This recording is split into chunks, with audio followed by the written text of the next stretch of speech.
Wow mummy, hands కూడా net తో design వేసావా? అవునమ్మా, లాస్ట్ వీడియోలో మనము నెక్కు వేసాం కదా, ఇప్పుడు హ్యాండ్స్ అన్నమాట. చూడు ఎంత బాగుందో. ఇలా ట్రై చేశాను ఫస్ట్ టైము, కానీ సూపర్గా వచ్చింది ఫినిషింగ్. ఇంకా కొందన్స్ యాడ్ చేయాలి, థ్రెడ్స్ కట్ చేయాలి నీట్గా, ఇంకా స్టిచ్చింగ్ కూడా చేయాలన్నమాట. సో ఇదేంటంటే బ్రైడల్ బ్లౌజ్ పెళ్లికూతురు కోసం చేస్తున్నాం మనము. అలాగే మనం మగ్గంలోనే ఎక్కువ చూస్తూ ఉంటాం కదా ఇలాగ నెట్ మీద వర్క్ వేయడం అనేది. ఇప్పుడు మన కంప్యూటర్ ఎంబ్రాయిడరీలో కూడా ఎన్నో డిజైన్స్ అనమాట మగ్గంకి ఈక్వల్గా ఉంటున్నాయి.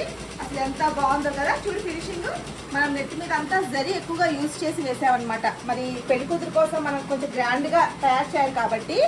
సో అలాగే ఇదిగో నెట్ క్లాత్ ఈ విధంగా ఫస్ట్ ఇక్కడ నేను బిగిన్ చేశాను. నేను లాంగ్ వీడియో కూడా పోస్ట్ చేస్తానండి, మన యూట్యూబ్ ఛానల్ అయితే పెడతాను అనమాట. లాంగ్ వీడియోలో నేను స్టార్టింగ్ నుంచి ఏ విధంగా నేను వేసాను అన్నది క్లియర్గా అనమాట. సో అలాగే ఇక్కడ కూడా ఒక బ్రైడల్ డిజైన్ అయితే వేస్తున్నాను అండి, ఆల్ ఓవర్ డిజైన్ అనమాట. హ్యాండ్స్ ఇప్పుడే స్టార్ట్ చేశాను. సో ఇంకా ఇది కూడా కంప్లీట్ అయిపోయాక స్టిచ్చింగ్ కూడా అయిపోవాలి. సో ఇలాంటి డిజైన్స్ మీరు కూడా వేయించుకోవాలనుకుంటే మన వాట్సాప్ నెంబర్ ద్వారా మీరు ఆర్డర్ అయితే ప్లేస్ చేసుకోవచ్చండి. అలాగే వీడియో నచ్చితే తప్పకుండా ఒక లైక్ అయితే చేయండి. Thank you.